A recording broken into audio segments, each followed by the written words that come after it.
What's up guys, welcome back to another video. Today I'll be building my first ever KBD67 Lite. But yeah, I have actually never tried or even built a KBD67 Lite before. And as you know, I am a budget man, budget build kind of guy. And KBD67 Lite is actually one of those must builds from all the reviews I've seen. The KBD67 Lite costs about $109 US, and I think that's a pretty good price if you ask me. But before we continue with the video, let me tell you about today's sponsor, Athletic Greens. No, I don't think so. Well, if you are like that guy, then you should try out AG1. It's simple, quick, and tastes great. AG1 is not a restriction but a health addition. AG1 by Athletic Greens is an essentialist nutrition company that has created a movement around simplifying your health routine. AG1 is not just made for athletes, they are made for everyone. For moms, dads, rookies, first timers, everything in between, even keyboard enthusiasts. Athletic Greens is actually giving my community, our community, a free 1-year supply of vitamin D and 5 free travel packs with your very first purchase. And the packaging is actually really good. You know, I know my good packaging kind of stuff, so this, I didn't expect something so good from them, so it is really well done. With vitamins and minerals, crucial for a well-functioning nervous system and a fundamental building block for our immune system. AG1 supports your energy, focus, gut health, digestion, and immune system without the need to take multiple products or pills. I actually have been drinking this before my editing sessions because those tend to go for a really long time, and that really helps me focus way much more. So yeah, go to the link in the description down below to get a 1-year free supply of vitamin D3, K2 and 5 travel packs for free with your very first purchase. This is actually a really good game changer for your immune system for anyone who falls sick really easily like me. I fall sick like every month and COVID is happening now, so AG1 basically helps you perform up to your optimal standard for your daily life. And we're back to the KBD67 Lite. Okay, so let's start that unboxing. It comes in a really nice keyboard carrying case. I have actually never bought or even wanted a keyboard carrying case, but this is pretty nice to own. The material is actually pretty good. I don't think even if you dropped it, your keyboard would get damaged or anything. Okay, before we go through everything that's inside, I just wanted to say that the material inside is really nice. It feels like some velvet kind of stuff, like one of those satisfying videos kind of thing, so yeah, that's really nice too. Okay, starting off we have our accessories, some screws, some silicons. I'll go through this later on. They actually provide a stabilizer set with stabilizer foam stickers. I actually didn't know they include such nice looking stabilizers. I actually ended up buying Durock just for this, so it's fine, we'll use it for another video. We have a cord cable, not to my liking because of the material. It's the rubber kind of material, not very nice. Cable mod, braided cable, very nice. Link in the description down below. Okay, the main attractions, the case. It is available in 8 colors. They are all really vibrant and aesthetic. The case is made from ABS plastic and is usually held together by 8 screws at the back.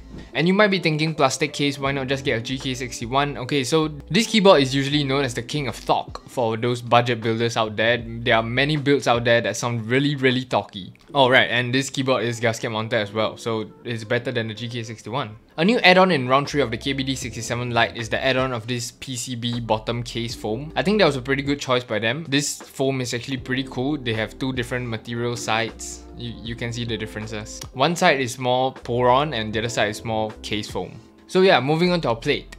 It is an injection molded polycarbonate plate. As I mentioned earlier, it is gasket mounted, so it has the cuts for the gasket mounts. If you didn't know, polycarbonate plate also produces thock. Polycarbonate also produces thock. Along with our plate is this silicone plate dampener. I think it's a pretty good add-on as well. This is also new to the R3. This silicone is actually a little unique because this is actually part of the gasket mount. It has slight edges popping out so that you can insert it into the top case. And it is really thick. Onto our PCB, a 65% hot swappable PCB with Kill hot swap sockets, with full south-facing PCB with per key RGB, supports screw-in stabilizers, uses USB-C connection. It is available in wireless, but don't get wireless, wired, man, cable mod. The PCB is based on QMK and is available on VIA. Once you plug it in, you're ready to go to do with anything you want to do on VIA. Okay, so let's start building this. Starting off by unscrewing the case. The screws are actually not your usual Phillips or hex screws, it's more like a star. I'm not too sure what it's called. But they do provide the tool for you, so you do not have to worry about that.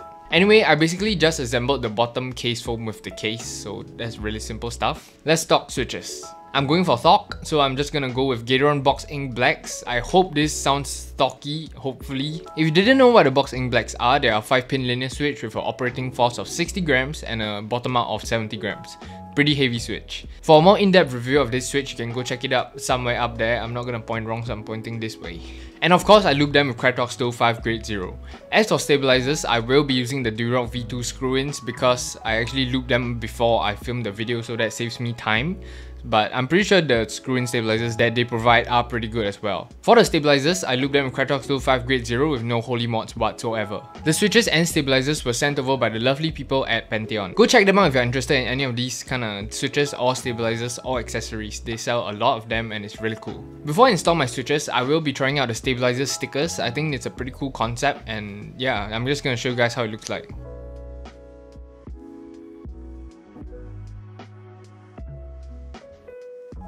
Once we are done with stabilizers, we will be putting on our silicone dampener and the plate itself.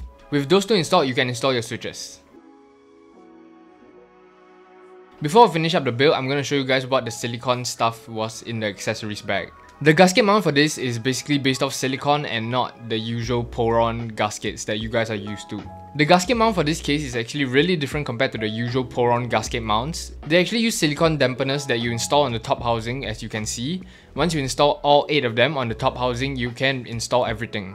Okay, as for keycaps, I will be using Polycaps Whale. Kinetic Labs were kind enough to send this over and I actually really love the keycaps. This is my first time using them and seeing them in real life. It's quality, it's good. It's good quality. Double shot PBT comes in amazing packaging, good tray for the keycaps, better than GMK of course. The material just feels really nice and thick, so that's really nice to see. Link in the description if you haven't gotten yourself some Kinetic Labs Polycaps, dude. So yeah, the keyboard is done. KBD67 Lite with Gateron box ink blacks with Polycaps. Sound test.